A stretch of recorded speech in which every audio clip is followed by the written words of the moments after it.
ओम शांति। आज हम पढ़ेंगे अव्यक्त बाप दादा की 15/2/69 की शिवरात्रि के अवसर पर अव्यक्त बाप दादा के महावाक्य। आज किसके स्वागत का दिन है? बाप और बच्चों का।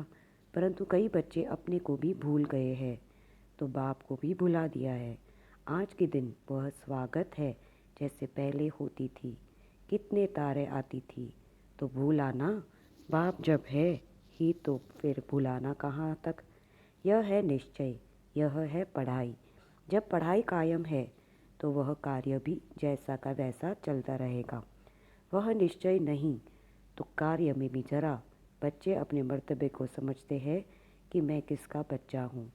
बाप सदा है तो बच्चे भी सदा है, परंतु देह अभिमान अपने स्वधर्म को भुला देता है। भूलने से कार्य कैसे चलेगा, आगे कैसे बढ़ेंगे?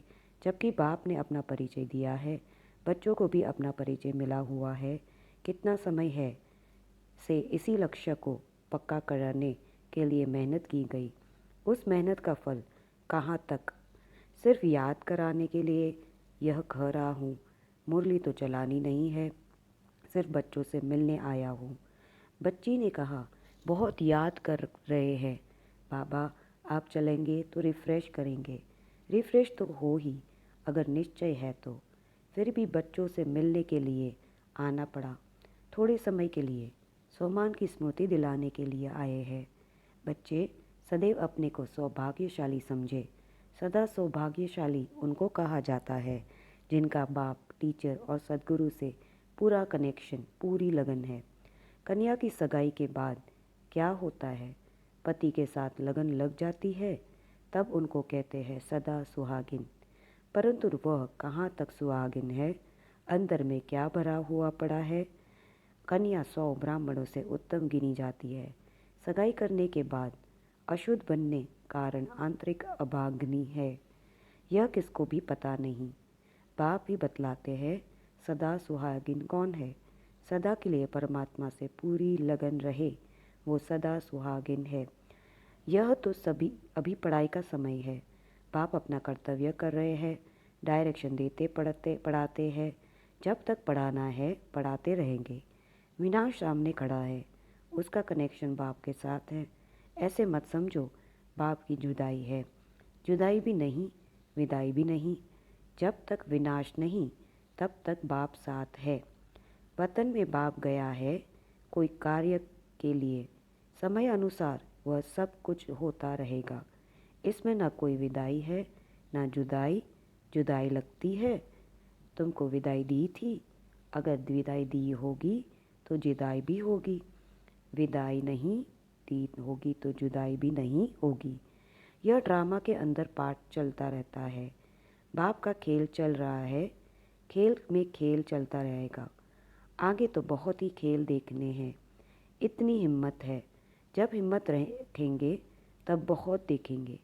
आगे बहुत कुछ देखना है, परंतु कदम को संभाल संभाल कर चलाना है।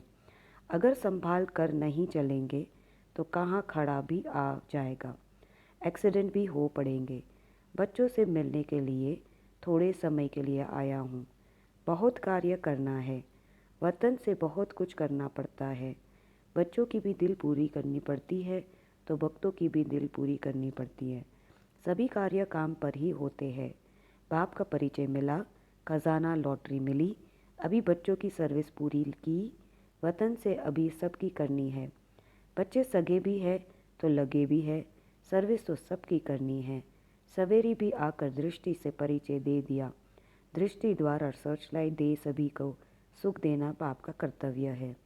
अभी तो सभी को म्यूज़ियम की सर्विस करनी है, सबको बाप का परिचय देना है। बाप ने जो सर्विस के चित्र बनवाए हैं उस पर सर्विस करनी है। अंगुली देने से पहाड़ उठता है ना, यही गायन है। गोप गोपियों ने उंगली से पहाड़ उठाया। अंगुली नहीं देंगे तो पहाड़ नहीं उठेगा। सृष्टि पर आत्माओं का उद्धार कर वह पहाड़ उठाकर फिर साथ ले जाना। समूह होता है ना, अंत में समूह बनाकर सभी के साथ रहना है। पहले पहले साक्षात्कार में लाल लाल समूह देखा था, तब तो समझ में नहीं आया, परंतु अब वही आत्माओं का समूह है। जिनको साथ ले जाने का ड्रामा के अंदर प्रोग्राम है। सभी की सर्विस करनी है। अच्छा, सवेरे उठकर बाप की याद में रहो, क्योंकि उस समय बाप सभी को याद करते हैं। उस समय कोई कोई बच्चे दिखाई नहीं पड़ते, ढूंढना पड़ता है। भल अकेले रीति याद करते हैं, परंतु संगठन के साथ भी ज़रूर चलना है। कितना याद में रहेंगे, उतना ही बाप के नज़दीक होते जाएंगे। बाप को भुलाने से मूंझते हैं, बाप को सदैव याद रखेंगे तो भूल नहीं सकते। ओम शांति।